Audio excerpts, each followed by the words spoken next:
विद्यार्थी मित्रों, गया वखते तमे कोईपण सेल जे छे तेने लईने एमनी एनर्जीनी बाबतो तमे जोईती। आजे आपणे सेल एनर्जी अने पावर એટલે વિદ્યુત ઉર્જા અને પાવરનો અભ્યાસ કરીશું। જો કે ખૂબ બેઝિક લેવલનું થિયરી પૂરતું અગાઉ વિડીયોમાં આપણે આ વિગત જોઈ છે, પરંતુ આજે આપણે કોમ્પિટિટિવ એક્ઝામને ધ્યાનમાં રાખી અને તે જ ટોપિકને આપણે વિસ્તૃત રીતે સમજવાનો પ્રયાસ કરીએ। વિદ્યુત ઉર્જા અને પાવર, કોઈપણ સેલ આપણે શીખી ગયા છીએ। કોઈપણ સેલ જે છે એ બેટરી જે છે એ બેટરીને એટલે સેલ અથવા બેટરી જે છે તે ચાર્જને પરિપથમાં ફરતો રાખે છે, ચાર્જને એનર્જી આપે છે। અગાઉ આપણે જોતા હતા તેમ ચાર્જ તે એનર્જી લઈને પરિપથમાં જાય છે અને તે કોઈ પણ એક અવરોધ જે છે એને એનર્જી આપે છે।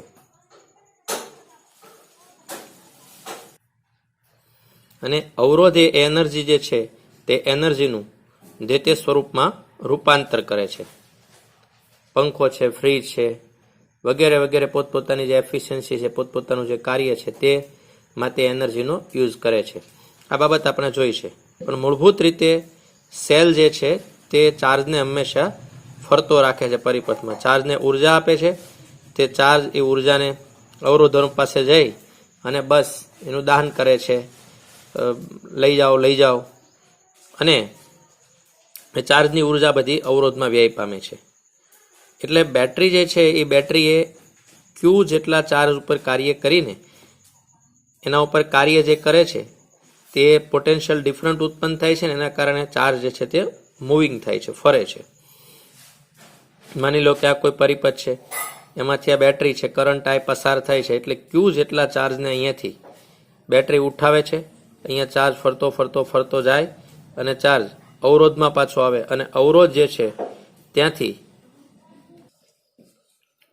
અવરોધમાં ફરી પાછો ઝીરો પોટેન્શિયલ ઉપર આવે। અહીંયા ભિખારી થઈ ગયેલો ચાર્જ ફરી બેટરી પાસે આવશે, બેટરીને ફરીથી નવી એનર્જી, નવા પૈસા આપશે।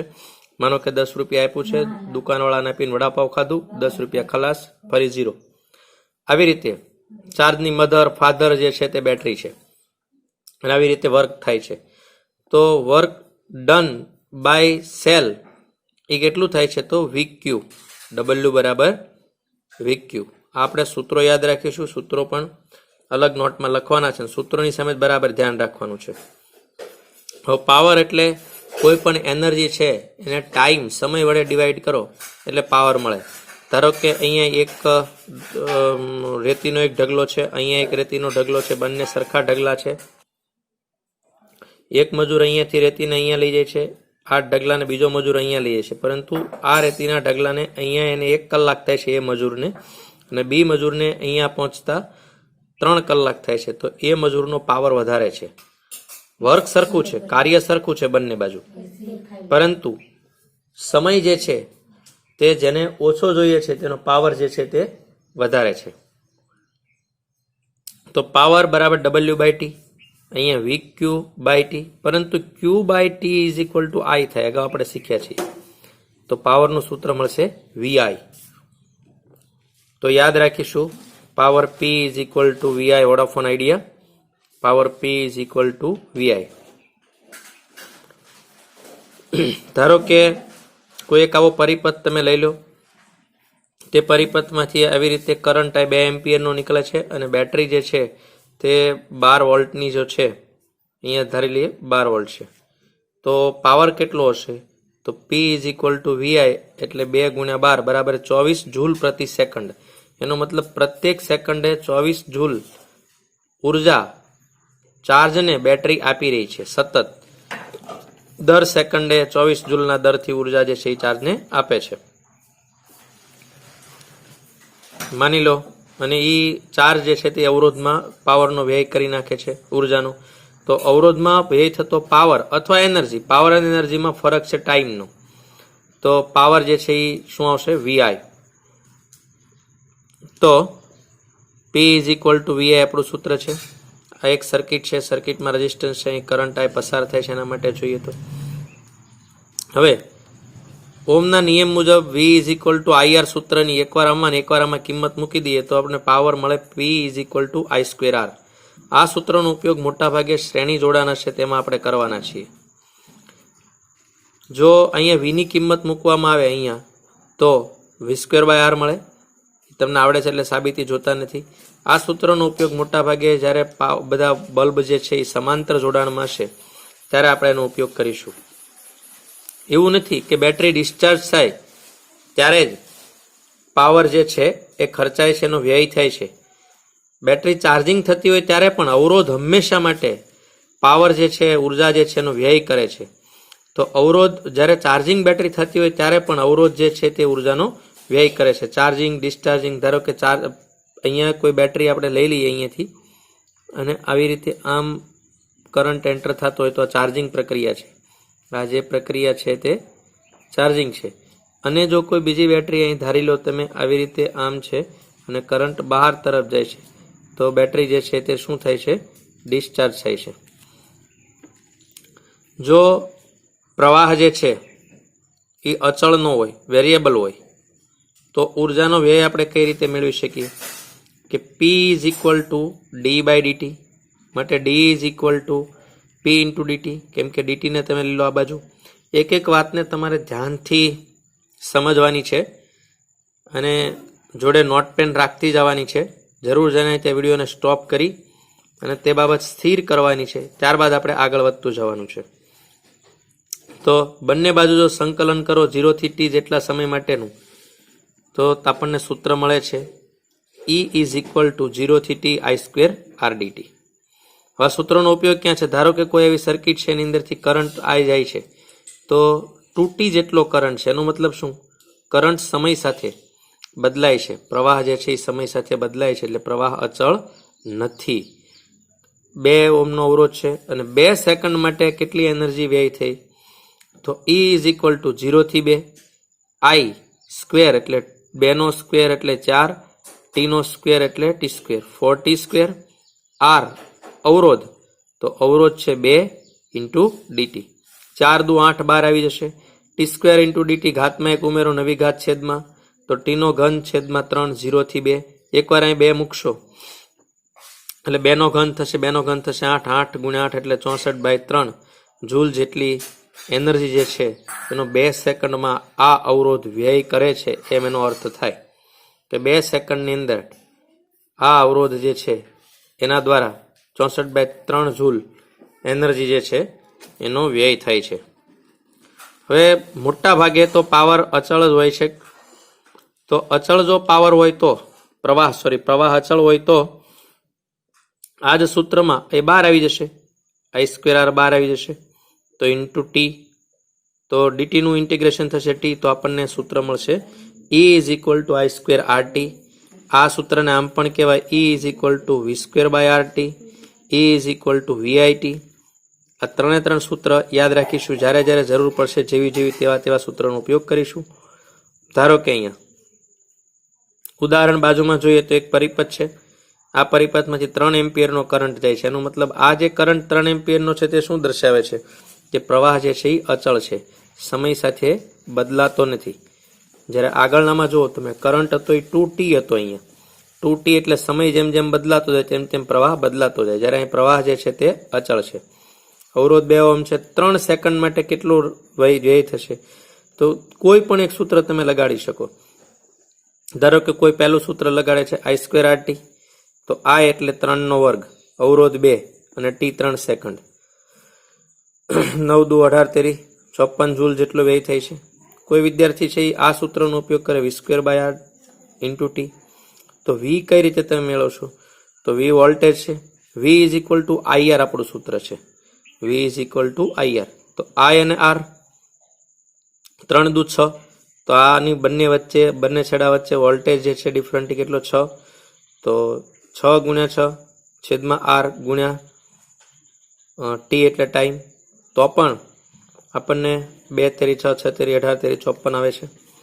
કોઈ વિદ્યાર્થી છે એ આ સૂત્રનો ઉપયોગ કરે છે કે E is equal two VIT. તો V વોલ્ટેજ હમણાં આપણે 6 મેળવો. આઈ 3 એમ્પિયર છે અને સમય 3 છે તો પણ આવે. તો 3માંથી કોઈ પણ સૂત્રનો ઉપયોગ કરીને તમે અચળ પ્રવાહ જે છે એના માટે એનર્જી મેળવો. ખાસિયત એક જ છે એની કે બધા સૂત્ર જે છે આમાં કંઈ આ બધા સૂત્રો પાવરના છે. આ ટી ગાયબ કરી દો, અહીં ટી લઈ લો, બધામાં ટી લઈ લો તો બધા પાવરના સૂત્રો બની જશે જે આપણે અગાઉ મેળવેલા છે. રાઈટ.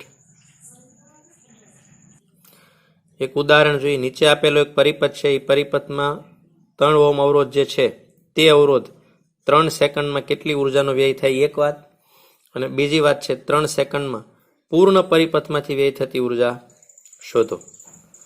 તો સૌથી પહેલું આપણે અગાઉ જે વિડીયો જોયા હશે તો તમને આ ખબર પડી જાય અવરોધ જે સર્કિટનો અવરોધ સમતુલ્ય મેળવવા માટેના કેટલા બધા રૂલ આપણે શીખ્યા છીએ.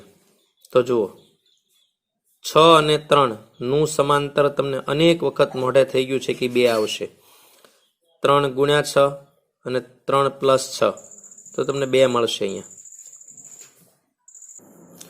અને સંપૂર્ણ પરિપથમાં વ્યય થતી ઉર્જા શોધો તો 6 3 જે છે એ 2 થશે અને 2 ને 2 4. તેથી આર ઇક્વિવેલન્ટ શું મળશે આપણને?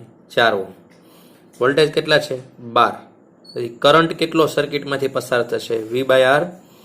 તો 12/4 બરાબર કેટલા આવશે? 3 એમ્પિયર. હવે પહેલો કેસ આપણી પાસે કે 3 ઓહ્મ જે રેઝિસ્ટન્સ છે એનામાં 3 સેકન્ડમાં કેટલો વ્યય થાય. તો કોઈ પણ એક સૂત્ર આપણે વાપરીએ અહીંયાથી. તો એક વસ્તુ પહેલાં જોઈ લો કે ભાઈ અહીંયાથી 3 એમ્પિયર કરંટ જાય છે તો અહીંયા બંને જગ્યા ઉપર એની વહેંચણી થવાની છે 3 એમ્પિયરની. તો 3 એમ્પિયર જે છે એ આ ઓછો અવરોધ છે, આ બેનને અડધા ડબલનો ફરક લાગે છે બંને પાસેથી. તો અહીંયા 2 એમ્પિયર જશે અને અહીંયા 1 એમ્પિયર જશે. આવી રીતે 3 એમ્પિયર જે છે તે ડિસ્ટ્રીબ્યુટ થશે. અથવા પહેલા વોલ્ટેજ શોધો. યાદ કરો આગળની રીત જે છે તે 2 અને 2 4 કરી દો તો 2 વોલ્ટેજ આને મળતા હશે. અહીંથી તમે વોલ્ટેજ શરૂ કરશો 2 અને 2 4 જે છે તો વોલ્ટેજ અહીંયા કેટલા આવશે? 6 વોલ્ટેજ આવશે. બે શ્રેણીમાં છે, સમાન અવરોધ છે. આનો ઇક્વિવેલન્ટ અવરોધ 2 થાય, આ 2 થાય. તો શ્રેણીમાં સમાન અવરોધ વચ્ચે વોલ્ટેજની વહેંચણી કેટલી થશે? આને પણ જે છે આને 6 વોલ્ટેજ મળતા છે અને અહીંયા બંનેને 6 વોલ્ટેજ મળતા છે. તો એના ઉપરથી પણ તમે શોધી શકો છો કે કરંટ કેટલો પસાર થતો હશે આ લાઇનમાંથી. તો આ લાઇનમાંથી પસાર થતો કરંટ જે છે 2 એમ્પિયર છે અને આ લાઇનમાંથી પસાર થતો કરંટ જે છે 1 એમ્પિયર છે. તો પહેલા વોલ્ટેજ શોધીને પછી કરંટ અથવા પહેલા કરંટ શોધીને પછી વોલ્ટેજ પણ તમે મેળવી શકો છો. I1 જેમ I2 is equal two 1/R જેમ 1/R1 1/R2 એવી રીતે પણ મેળવી શકો છો. તો એ પહેલા કરંટ મેળવવાની રીત છે, પછી તમે વોલ્ટેજ મેળવો, અથવા પહેલા વોલ્ટેજ મેળવી લો પછી કરંટ મેળવી શકો છો. તો આપણી પાસે વોલ્ટેજ પણ છે, કરંટ પણ છે. આપણને એ પણ ખબર પડી ગઈ છે કે આ જે સર્કિટ છે એમાંથી આ જે લાઈન છે એમાંથી 2 એમ્પિયર કરંટ જાય છે અને આ લાઈન જે છે એમાંથી અહીંયા જે છે એ 1 એમ્પિયર કરંટ જાય છે. આ આપણને ખ્યાલ આવી ગયો છે.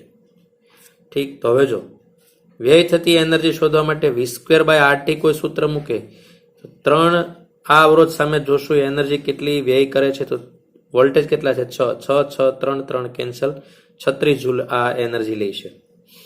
એવી રીતે કોઈ વિદ્યાર્થી I²RT મૂકે છે તો કાંઈ વાંધો નથી. I² એટલે 2 અને 2, R એટલે અવરોધ અને ટાઈમ એટલે 3 સેકન્ડ, તો પણ 36 જૂલ આવે.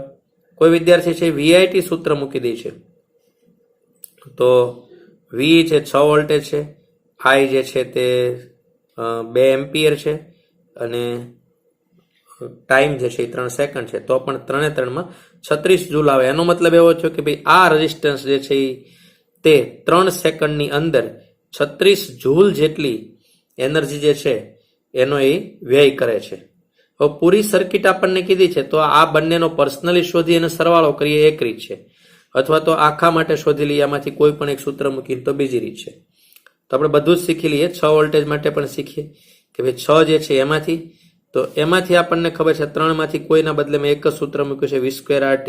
તો આપણને ખબર પડી ગઈ કે 18 જૂલ એનર્જી જે છે એ આ 6 વોલ્ટેજ જે છે 6 ઓહ્મ રેઝિસ્ટન્સ જે છે એ અવરોધ ખાય છે 3 સેકન્ડની અંદર.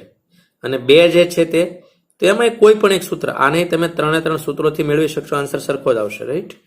આમાં પણ કોઈ એક સૂત્ર લાગુ પાડી દો, E = I²RT. તો આ એટલે 3 તો સ્ક્વેર છે એટલે 3 ગુણ્યા 3. અવરોધ આર જે છે એ આપણને દેખાય છે 2, તો અવરોધ આર 2 અને 3 સેકન્ડ, તો એમાં આવે છે 54 જૂલ. તો પૂરેપૂરા પરિપથમાં કેટલી વ્યય થાય છે? 36 જૂલ અહીંયા, ત્યારબાદ 18 જૂલ અહીંયા 6માં, અને ત્યારબાદ 54 જૂલ અહીંયા. તો આ વ્યય જે થાય છે એ કેટલો મળશે? તો બધાનો સરવાળો આપણને ખબર પડી ગઈ 108 જૂલ. જો એમ ન કરવું હોય તો 3નું જ માત્ર પૂછ્યું છે, પછી ડાયરેક્ટ ટોટલ પૂછ્યું છે. ટોટલ માટે સૂત્ર મૂકી દો, E = I²RT. આ આખા પરિપથમાં 3 એમ્પિયર. અવરોધ આર જે છે એનો વર્ગ છે એટલે 3 અને 3. આર ઇક્વિવેલન્ટ કેટલો હતો? 4 આપણે મેક્યો હતો તે હમણાં શોધ્યો હતો, અને સમય કેટલો છે? 3 સેકન્ડ. તો પણ ડાયરેક્ટ આપણને મળે છે. ઘણીવાર એમ પણ થાય કે ભાઈ બધાનું જો પૂછ્યું હોય તો 3 અવરોધ છે અહીંયાથી, તો 3નું મળી જાય, પછી ડાયરેક્ટ ટોટલ આના ઉપરથી મેળવી, બધા ઉપરથી, અને બાદબાકી પણ તમે કરીને મેળવી શકો છો. ઘણા બધા રસ્તા છે, પણ સૂત્રો જે છે એ તમને પાક્કા આવડવા જોઈએ અને વાત તમે સમજતા હોવા જોઈએ. આ દાખલા પાકા કરવા માટેની વ્યવસ્થા નથી, આ સિદ્ધાંત સમજવા માટેની વ્યવસ્થા છે. અને તે સિદ્ધાંતને જો તમે સારી રીતે સમજી શકો તો અને તો જ તમે અનનોન દાખલો જે છે એ સોલ્વ કરી શકવાના છો, નહીં તો એ નહીં થાય. જેથી ક્રમશઃ આપણે એક એક વાત શીખીએ. 2008માં ZEEમાં એક પૂછાયેલો દાખલો છે તે જોઈએ. જો આવી રીતે 3 સર્કિટ આપવામાં આવી હતી, 1 નંબર, 2 નંબર, 3 નંબર. આની સાથે કનેક્ટેડ પાવર P1, આની સાથે કનેક્ટેડ પાવર P2, આની સાથે કનેક્ટેડ પાવર P3. બધા જ અવરોધ જે છે તે 1 ઓહ્મના આપેલા છે. તો રિલેશન જે છે બધા પાવર વચ્ચે કયો છે? તો એકદમ સિમ્પલ છે કે આનો આર ઇક્વિવેલન્ટ શોધી લેવો પડે, આનો આર ઇક્વિવેલન્ટ શોધી લેવો પડે, આનો પણ. બધાનો સમતુલ્ય અવરોધ પહેલા શોધી લેવો પડે, રાઈટ? તો આપણે એ કામગીરી કરીએ પહેલા. તો સૌથી પહેલા તમે જુઓ, મેં નામ આપી દીધા A, X, Y, B. તો દરેક અવરોધ, પહેલો અવરોધ A અને X ની વચ્ચે, તો આ A અને X ની વચ્ચે. બીજો અવરોધ X અને Y વચ્ચે, તો X અને Y વચ્ચે એક અવરોધ આવી ગયો. ત્રીજો અવરોધ છે Y, B, તો Y અને B ની વચ્ચે. બાજુનો અવરોધ છે X અને B, તો X અને B. પછી આ બાજુનો અવરોધ છે A અને Y, તો A અને Y. તો કુલ 5 અવરોધ છે, બધામાં 5-5 છે, ખાલી ગોઠવણ અલગ છે. તો આ વિસ્ટન બ્રિજ થઈ ગયો. તો વિસ્ટન બ્રિજ થઈ જાય, વિટસ્ટોન બ્રિજ જે થઈ જાય એટલા માટે શું થાય? કેન્સલ થઈ જાય. તો અહીંયા 1, અહીંયા 1, અહીંયા 1, અહીંયા 1. તો 1 1 2, 1 1 2, 2 2 નું સમાંતર એટલે 1. તો આનો સમતુલ્ય અવરોધ કેટલો થશે? 1, રાઈટ? પછી અહીંયા જોશો તો આ 2 અને 1. તો 2 1 2 નું સમાંતર તમારે મેળવવું હોય તો 1/r = 1/2 પ્લસ 1/1 પ્લસ 1/2 એવી રીતે મેળવશો તો તમને મળશે તે 1/2, રાઈટ? અહીંયા તમે જોશો તો અહીંયા કેવું છે કે 2 અને 2, 1 અને 1 2, 1 અને 1 2, 2 2 નું સમાંતર એટલે 1 1 અને 1, આવી રીતે 1 અને 1. તો કુલ રેઝિસ્ટન્સ કેટલો મળશે? 2. હવે આપણને ખબર છે કે હંમેશા પાવર જે છે એ ચલે છે 1/r. વોલ્ટેજ બધામાં સમાન છે, તો પાવર ચલે છે 1/r ઇક્વિવેલન્ટ. તો આપણને દેખાય છે કે સૌથી ઓછો અવરોધ આનો છે, તેથી સૌથી વધુ પાવર જે છે એ સેકન્ડ નંબર ઉપર આવશે. ત્યારબાદ 1 છે, તો ત્યારબાદ 1, અને ત્યારબાદ 3, ત્યારબાદ 3. જેમ જેમ R વધશે એમ પાવર જે છે એ ઘટશે. તો આ ક્રમ જે છે એટલે જવાબ C જે છે, જવાબ C અહીંયા જે છે તે રાઈટ આન્સર છે. તો આ પ્રકારે સમતુલ્ય અવરોધ જે છે તે સમતુલ્ય અવરોધ શોધીને આપણે કઈ રીતે આ જે સર્કિટ છે એમાં વપરાતો પાવર અથવા વ્યય થતી એનર્જી શોધી શકીએ છીએ, તેનો આ બેઝિક ફંડામેન્ટલ આપણે શીખી રહ્યા છીએ. હવે અત્યાર સુધી જેને આપણે અવરોધ બોલતા હતા તેના બદલે મોટા ભાગે દાખલા જે છે બલ્બના આવતા હોય છે. પરીક્ષામાં અવારનવાર બલ્બના શ્રેણી સમાંતર જોડાણ હોય છે, અને દાખલો જે છે જેમાં કયો બલ્બ વધારે પ્રકાશ હશે એ મુખ્ય સવાલ દર વખતે હોય છે. શ્રેણી સમાંતર એમાં બધે અલગ અલગ બલ્બ જોડેલા હોય, એમાંથી એમ પૂછવામાં આવે કે કયા બલ્બની બ્રાઇટનેસ સૌથી વધારે છે, કયો બલ્બ વધારે ચમકશે અથવા તો વધુ પ્રકાશિત થશે, આવા હંમેશા સવાલ હોય. તો સૌથી પહેલા આપણે બલ્બને સમજી લઈએ કે બલ્બ ની કેટલીક સાઇન જે છે, સંજ્ઞાઓ છે, તેને બરાબર સમજી લઈએ.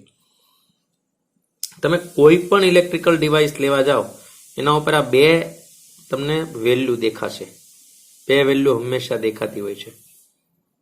આ જે છે એમાં એક જે છે તે છે વોટ, ડબલ્યુ લખ્યું છે, અને બીજા જે છે તે વોલ્ટ. આ એમનો ખોરાક છે. એની તમારું લાઇટ બિલ જે છે એ આના ઉપર નક્કી થાય છે કે જે ડિવાઇસ જે છે એ ડિવાઇસનો ખોરાક આ છે. લાઇટ બિલ જે આવશે એ આ લઈ આવશે. અને વોલ્ટેજ જે છે એ વીજ દબાણ છે.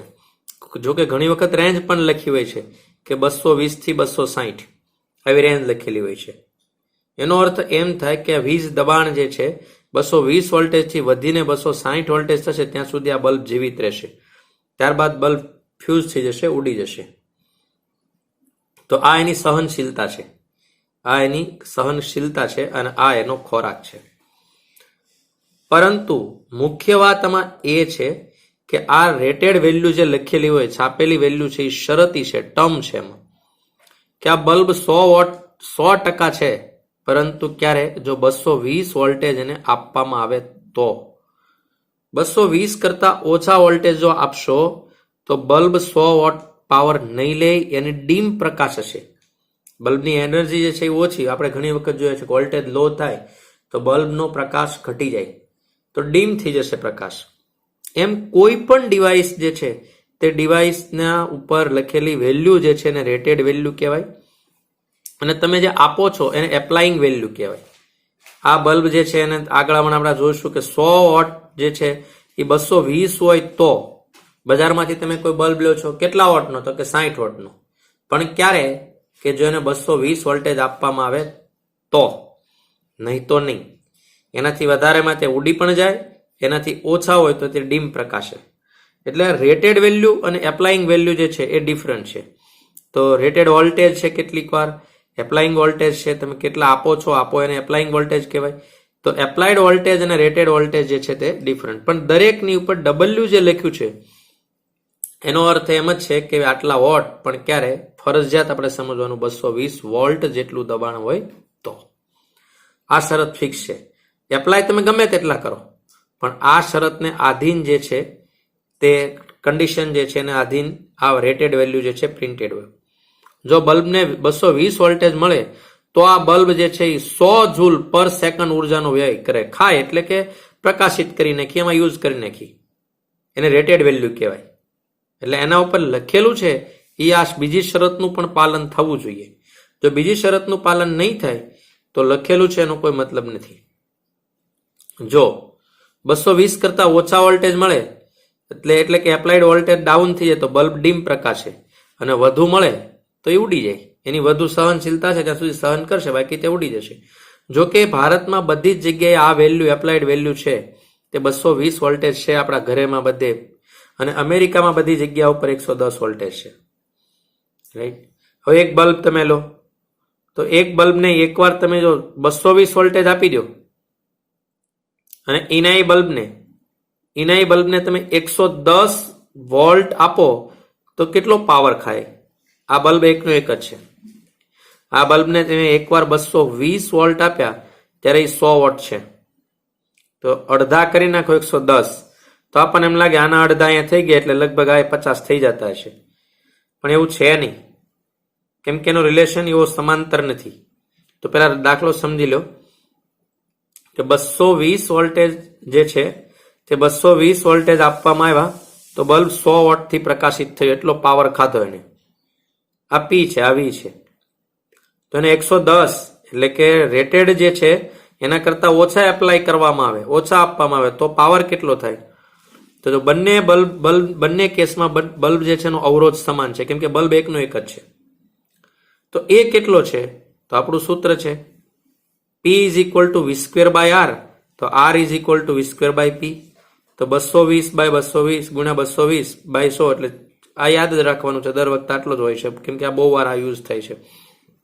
તો 484 ઓહમ જેટલો અવરોધ આનો મળ્યો. એ કિંમત હું એપ્લાય કરી દઈશ કે R is equal two V²/P માટે P is equal two V²/R. આ વખતે કેટલા આપણે P શોધવો છે? તો 110 ગુણ્યા 110 ભાગ્યા 484 કેટલો 25 વોટ આટલો ડીમ બલ્બ પ્રકાશ હશે.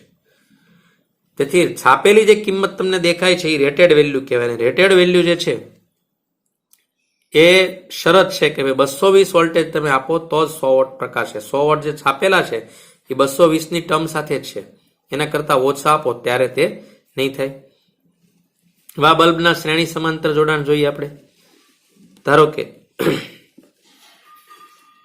બલ્બ જે છે એ બહુ બધા બલ્બને જો શ્રેણીમાં જોડેલા હોય, આ તમે બરાબર ધ્યાન રાખશો કેમ કે હવે દાખલામાં એપ્લિકેશન કરવાના બધા ટોપિક ચાલે છે.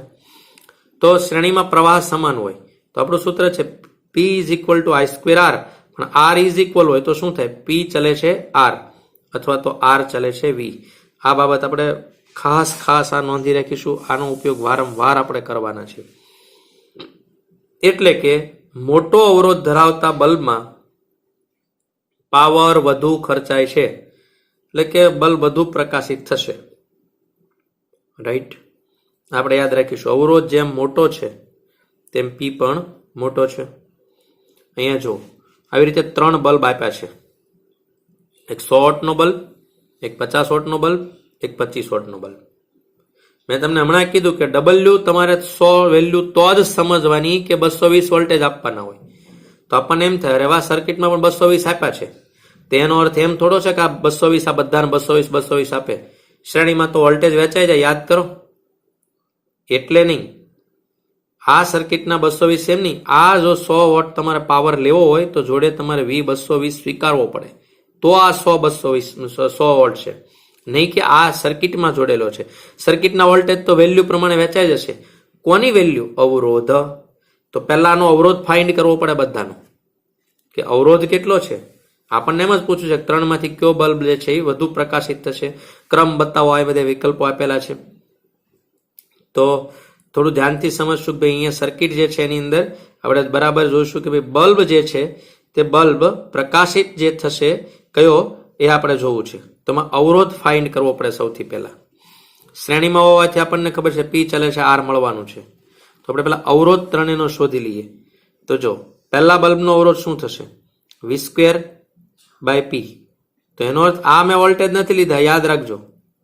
આ વોલ્ટેજ લીધા છે 220 બાય 100. શું કામ એ લીધા? હંમેશા બધે 220 જ લેવાના. એ 250 જોડેલા હોય તો પણ એટલા માટે કે આપણે આ બલ્બનો અવરોધ શોધવો છે એકલાનો, પછી આનો અવરોધ શોધવો છે, પછી આનો અવરોધ શોધવો છે. તો 100 છેદમાં મળશે, કેમ કે તો જ વેલ્યુ 100 થાય જો 220 વોલ્ટેજને તમે સ્વીકારો. R2 માં આવી જ રીતે 50, R3 માં આવી જ રીતે આવશે 25. તો આ 3 માં તમે જુઓ અંશ 3 માં સરખો છે. તો જેનો છેદ મોટો એનો અવરોધ નાનો, અથવા જેનો છેદ સૌથી નાનો એનો અવરોધ સૌથી મોટો.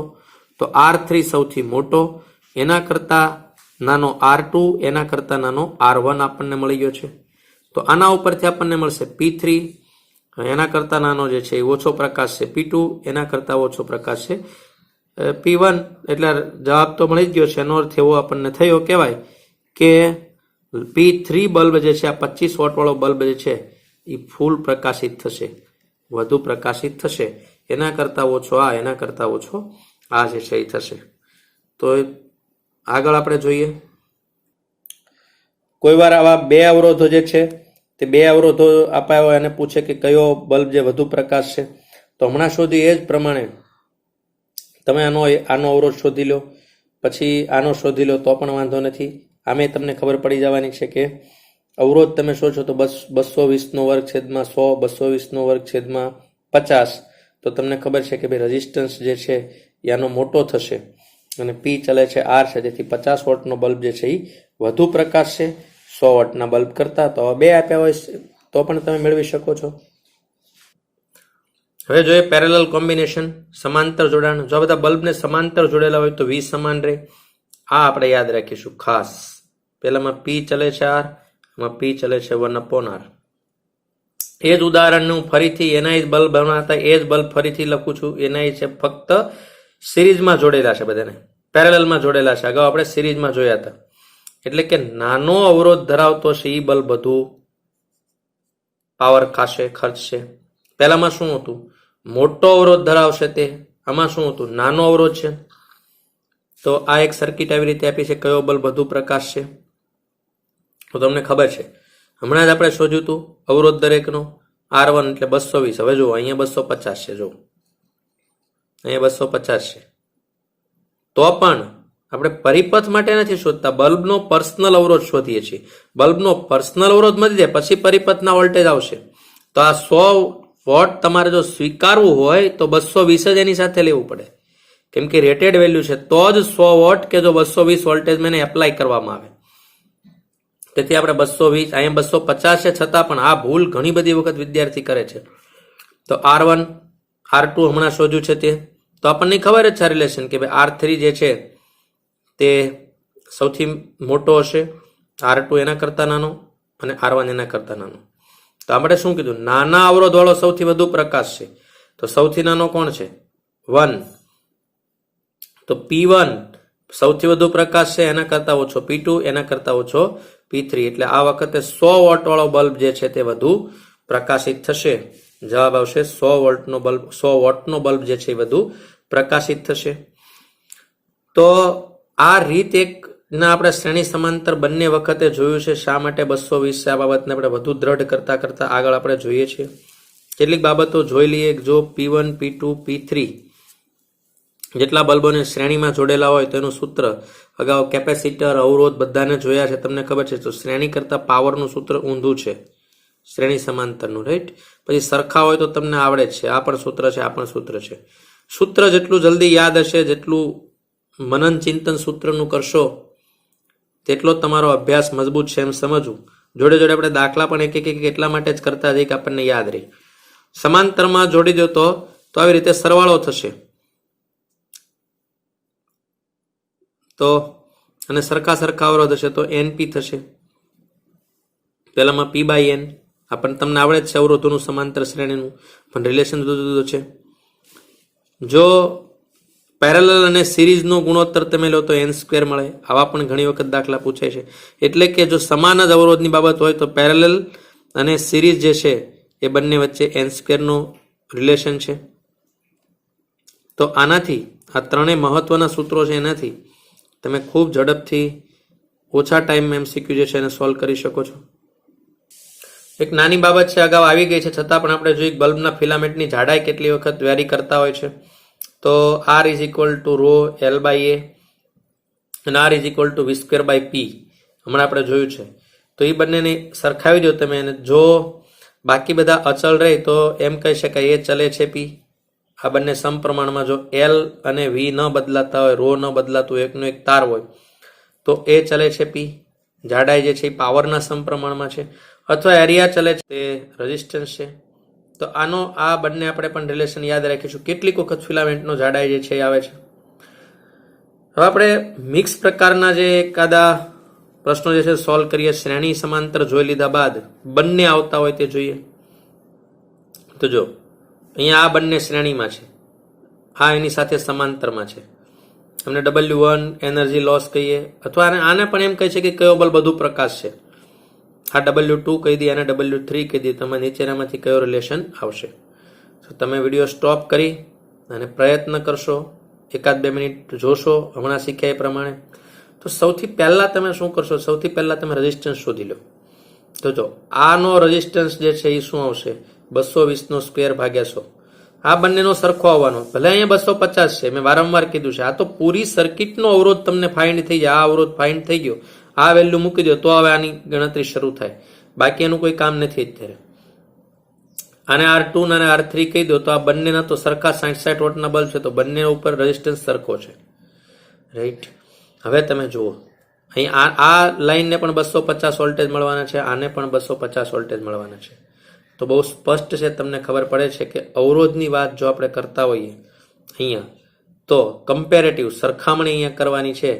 તો અહીંયા 2 અવરોધ છે અને અહીંયા 1 છે, તો સૌથી હાઈએસ્ટ બ્રાઇટનેસ આની આવવાની છે. પછી આ બંનેની જો સરખામણી તમે કરવાના હોય તો શ્રેણી જોડાણ છે. તો શ્રેણી જોડાણમાં આપણે શું શીખ્યા છીએ? તો શ્રેણી જોડાણનું જો સૂત્ર જોઈ અને તમે વેલ્યુ ગોઠવો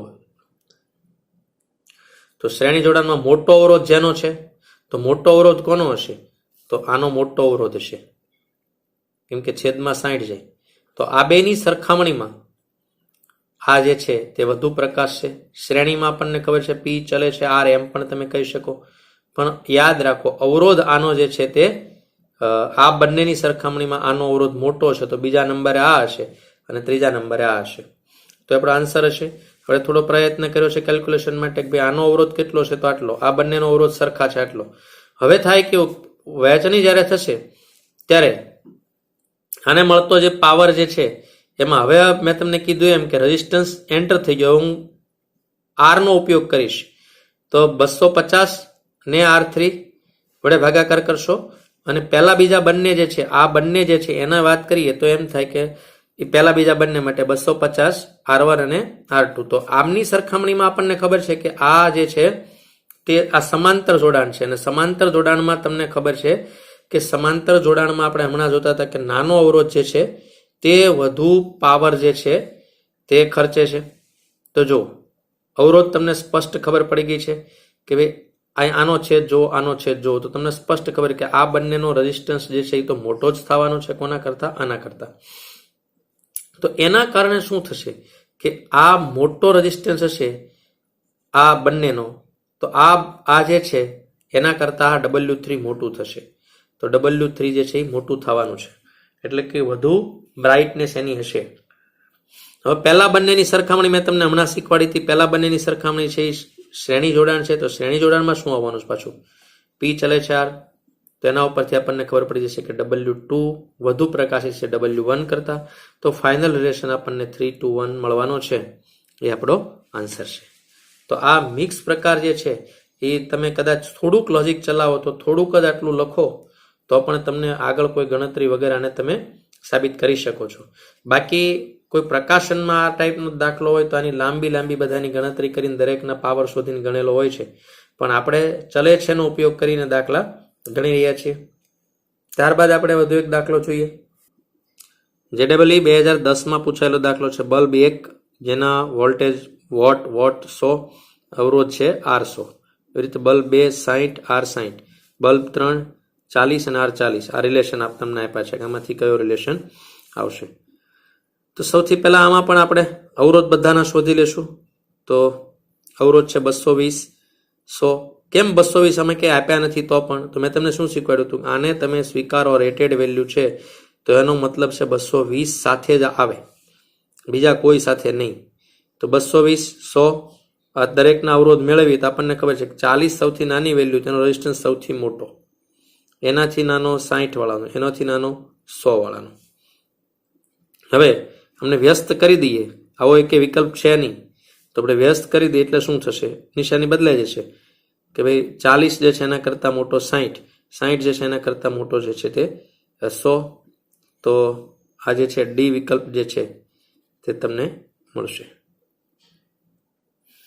કોઈ સવાલ આવો પણ પૂછાય છે કે એક બલ્બ આવી રીતે સર્કિટમાં જોડ્યો છે, એ બલ્બ 6 વોલ્ટ સહન કરી શકે છે અને 30 વોટનો બલ્બ છે અને 126 સાથે જોડી દીધો, તો નિશ્ચિતપણે બલ્બ ઉડી જ જવાનો છે, કેમ કે એ કોઈ સહન કરી શકે નહીં. 6 નું વેરિયેબલ કદાચ વધુ 8 સુધી સહન કરે, 6 ના 126 ક્યારેય સહન થાય નહીં. તેથી રસ્તામાં શ્રેણીમાં આપણે એક અવરોધ જોડી દીધો છે. એ અવરોધ જોડી દીધો છે એની કિંમત કેટલી રાખીએ કે આ બલ્બ સહન કરી શકે, ચાલુ રહી શકે મેક્સિમમ લેવલ ઉપર. તો આ વોલ્ટેજ બે ભાગમાં વહેંચાઈ ગયા શ્રેણીમાં. આના 6 વોલ્ટ તમને આપ્યા છે તો બાકી આને ઓટોમેટિકલી 120 વોલ્ટેજ મળતા જશે, કેમ કે બે સિરીઝમાં છે. તો કેટલા પ્રવાહ કેટલા એમ્પિયર પસાર થશે, તો આ maximum is equal to P by V, 30/6 તો 5 એમ્પિયર છે.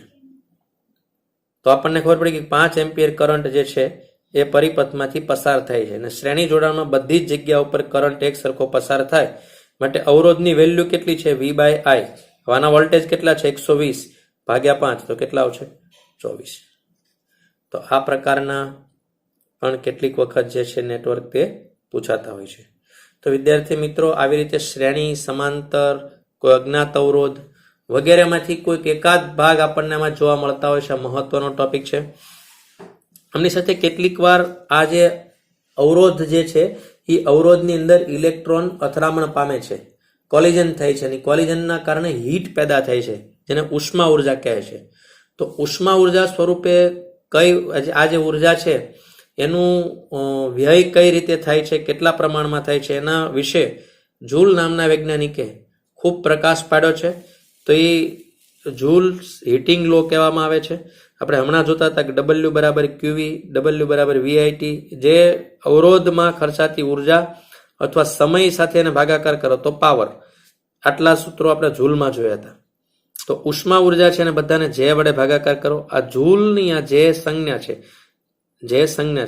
જે જૂલનો અચળાંક છે, તો જે વડે બધાને ભાગાકાર કરી નાખો તો કેલરીમાં તમને મળી જાય, જેની કિંમત કેટલી છે 4.2. તો દરેક આ જે વેલ્યુ છે ને 4.2 વડે તમે ભાગાકાર કરી નાખો તો તમને તે વેલ્યુ મળે છે. એના ઉપરથી તમે કહી શકો છો બાકીના કોન્સ્ટન્ટ રહેતા હોય તો કેટલીક વખત હીટ ચલે છે રેઝિસ્ટન્સના સમપ્રમાણમાં, ટાઈમના સમપ્રમાણમાં, કરંટના સ્ક્વેરના સમપ્રમાણમાં. મોટા ભાગે હીટિંગ કોઇલનો દાખલો ઘણી બધી વખત અગાઉના વર્ષોમાં પૂછાયેલો છે. એની થોડીક બાબત આપણે જોઈ લઈએ. 2 હીટર આવતા છે, 2 ગીઝર આવતા છે, એવી ઇલેક્ટ્રિકલ કિટલીનું ઉદાહરણ પણ ઘણી વખત પૂછાય છે.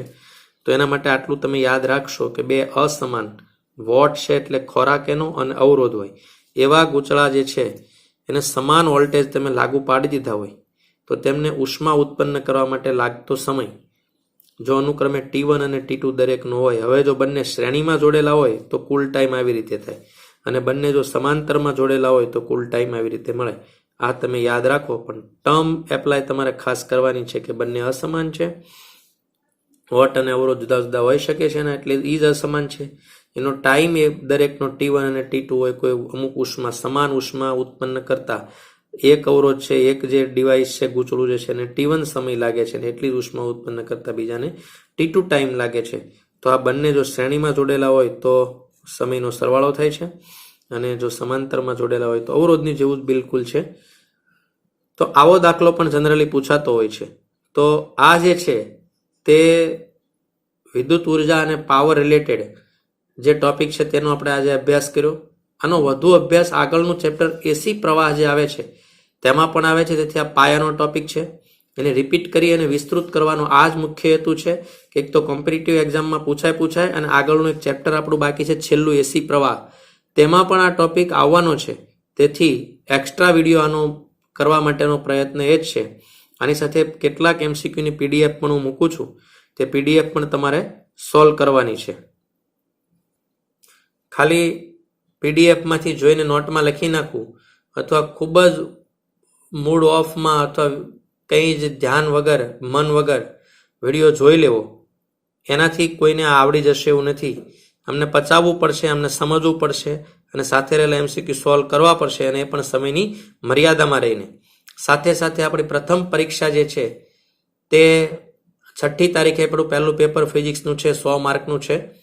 એની વિગતોમાં પ્રકાશ જો પાડીશું તો અહીંયા સુધી આજ સુધી જે ત્રીજું ચેપ્ટર ચાલેલું છે તે ત્રીજું ચેપ્ટર પરીક્ષામાં પૂછાવાનું છે. પહેલું, બીજું અને ત્રીજું ચાલ્યું છે ત્યાં સુધી. એવી જ રીતે સેમ BS સરે જેટલું ચલાવ્યું છે એ કે ત્યાં સુધી એ પેપર આવવાનું છે. તો એ પેપરની સારામાં સારી તૈયારી તમે કરી શકો એનું પણ આયોજન હવે ધીરે ધીરે કરવાનું છે. મારા તરફથી હું તમને એટલું કહીશ કે સ્વાધ્યાયના દાખલા, ટેક્સ્ટબુકના અને ઉદાહરણના દાખલા ને વધુ ભાર આપીશું. સાથે સાથે વિશેષ વિડીયો મેં દરેક વખતે મૂક્યા છે, એમને MCQની તૈયારી તમે કરી શકો છો, અથવા કુમાર પ્રકાશનની એપ્લિકેશનમાંથી પણ તમે MCQ જોઈ શકો છો, કેમ કે તમારે 50 MCQ આવવાના છે. તો તમારે બાકીનો 50 વાળો થિયરીનો ભાગ છે તેમાં અત્યાર સુધી ચાલેલા બધા જે છે અહીંયા સુધી આપણો ટોપિક ફિક્સ છે કે ભાઈ ચાલેલું જે છે. બાકી કેટલું રહેશે તો બાકીનો ભાગ છે મીટર બ્રિજ છે, ત્યારબાદ પોટેન્શિયોમીટર છે. તો આ ચાલશે ખરું, વિડીયો પણ આવશે, પણ તે પરીક્ષામાં પૂછાવાના નથી. આજના વિડીયો સુધી જેટલા વિડીયો ચાલ્યા છે એટલું જ પરીક્ષામાં પૂછાવાનું છે. તો તે પરીક્ષામાં તમે સારામાં સારી સફળતા મેળવો અને ખૂબ સારું રિઝલ્ટ લઈ આવો, અને રિઝલ્ટ કરતાં તમે પોતે જ ખૂબ મહાન બનો અને એક એક ઇલેક્ટ્રિકલની બાબતને પચાવો એવી ક્ષમતા તમે કેળવો મહેનત કરીને. મહેનત વગર ક્યારેય મળવાનું નથી, એ ફરજિયાત અને ફાઇનલ વાત છે. કોઈને ઓછી તો કોઈને વધુ મહેનત વિદ્યાર્થીની ક્ષમતા પ્રમાણે કરવી પડે છે. તો એ મહેનત એક જ ઉપાય છે એ વાત ઉપર વિશ્વાસ રાખી અને મંડી પડો બાહ્ય પરિસ્થિતિ ગમે ત્યારે ગમે તેવી બદલા કરતી છે, પણ તમે અંદરથી મજબૂત બનો એ અપેક્ષા છે. ધન્યવાદ.